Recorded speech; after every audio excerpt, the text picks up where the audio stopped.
Welcome back to another video, and in this video we're going to be continuing on with our SwiftUI tutorial series. In this particular tutorial, we are going to be taking a look at how it is that we can create context menus in SwiftUI. Now, what is a context menu?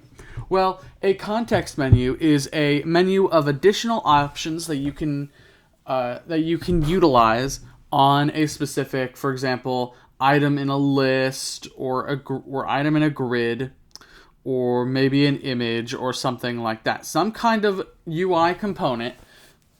So a context menu provides, for example, let's say you want to open a sheet or some kind of window to make edits to a photo. And you have many different kinds of options for kinds of edits that you can make. Well, those kinds of options can be put into a context menu. Or if you have a list of data and you want to delete a specific row from your list, you can do that with a context menu. You see this most commonly with, for example, copying, moving, tagging, all kinds of other operations on the desktop or in Finder when you right-click on macOS. And on iOS, you can summon a context menu by tapping and holding down on an item. For example, if you tap and hold down on an app icon on the home screen, it brings up a context menu of other options that you can take. All right, so if we go into Xcode here, let's take a look at the example project that I have for us. So here's our starter application. I have a list of 8 locations.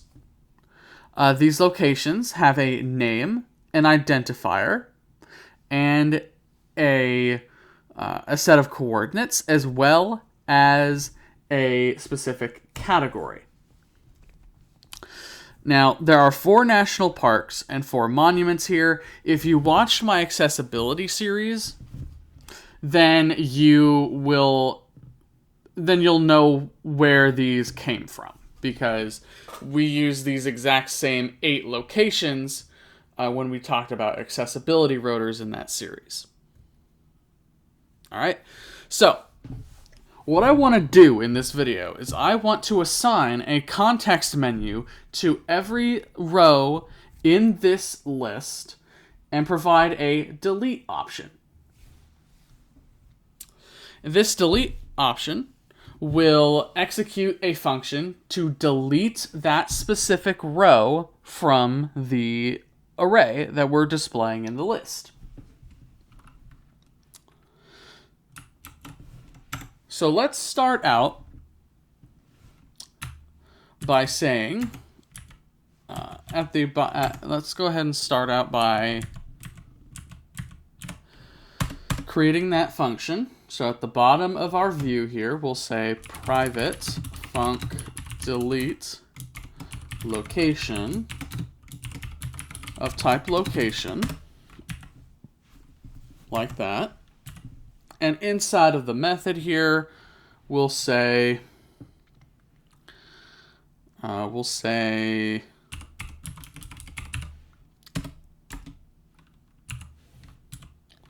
locations dot remove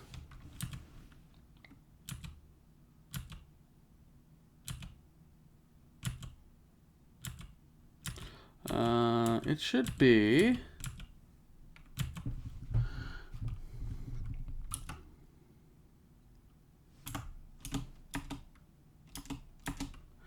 remove,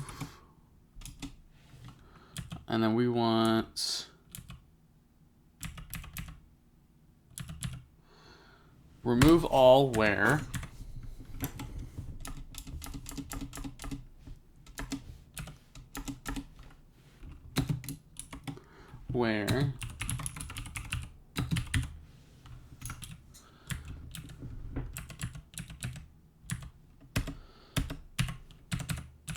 And the condition should be location.id you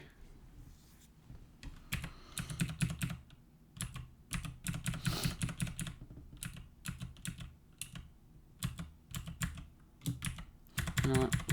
I've already it. We'll do this all in one line. So we'll say $0.0.id equals location.id. There we go. Now it'll delete only that specific item.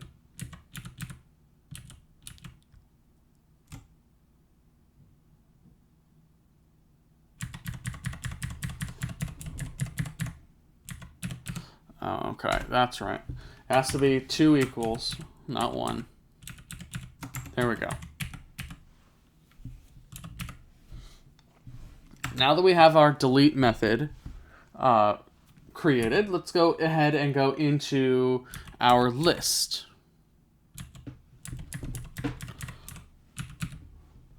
And on our VStack with our, for our cell, we will say dot context menu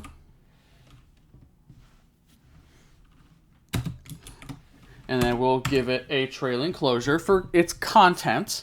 Now inside of the context menu, we're going to place buttons or pickers, stuff like that. If you want to have a menu structure where you can have a menu item where you hover over it and it comes up with another menu with more options, then a picker would be what you want to work with here. But in this case, we don't need that. We're going to just use a button, a single button, because we just want a delete function. That's it. So we'll say button and we're going to say delete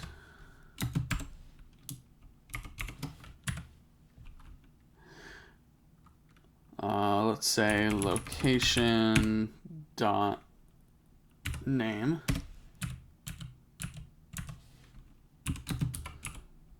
role dot destructive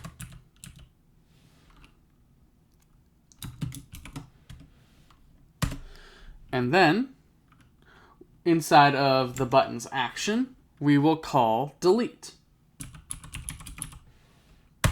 And we'll pass it location.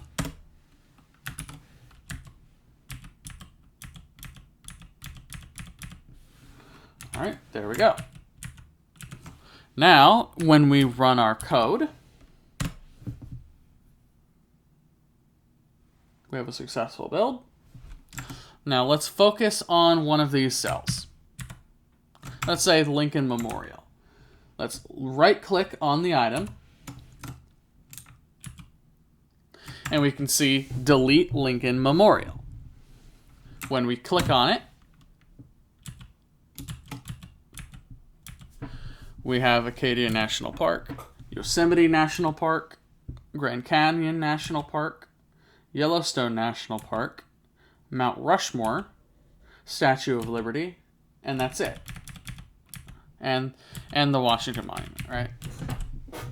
So all of these things we have here. But the Lincoln Memorial is gone because we chose to delete it. What about Acadia National Park? We can right-click on that and delete it. Now Acadia National Park is gone. What about Yellowstone National Park? We can delete that too. And so all of that works exactly as we intended it to. Now, what does this look like on iOS? Well, let's go ahead and run it in iOS and find out. So I'm going to go into the run destinations. And we'll run it on my phone. There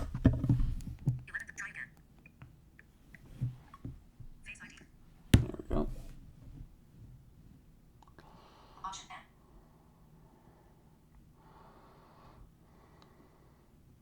Okay.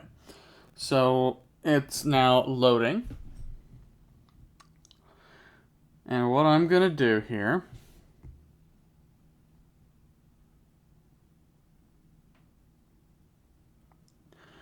okay, so now I'm going to go ahead and open up screen mirroring.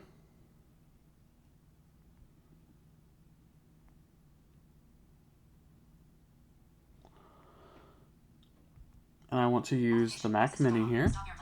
I'm going to shut VoiceOver up. All right. So here we are inside of our app. We have all of our national parks.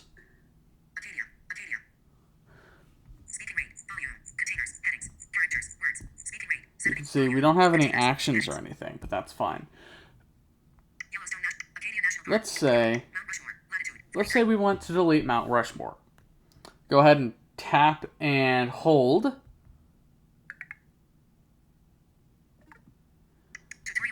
And it comes up with a context menu. And the only button in here is delete Mount Rushmore. But you can see, because we assigned the role of destructive to this button, the title of the button is red, telling us, hey, this is going to be a destructive action. You don't have to apply a role to the button if you don't need one, but you can. Now, of course, on macOS, if you saw, the role doesn't change the color of the button in the context menu. And in the context menus on macOS, you can't have an SF symbol there. But, of course, in iOS, you can, because there are many examples throughout the system that have context menus where the buttons inside of them have SF symbols. Case in point, the home screen. When you open up a context menu on a specific app or folder. But let's go ahead and hit delete Mount Rushmore. And it's gone. What about Yosemite National Park? We can delete Yosemite National Park. What about the Lincoln Memorial? We can delete the Lincoln Memorial.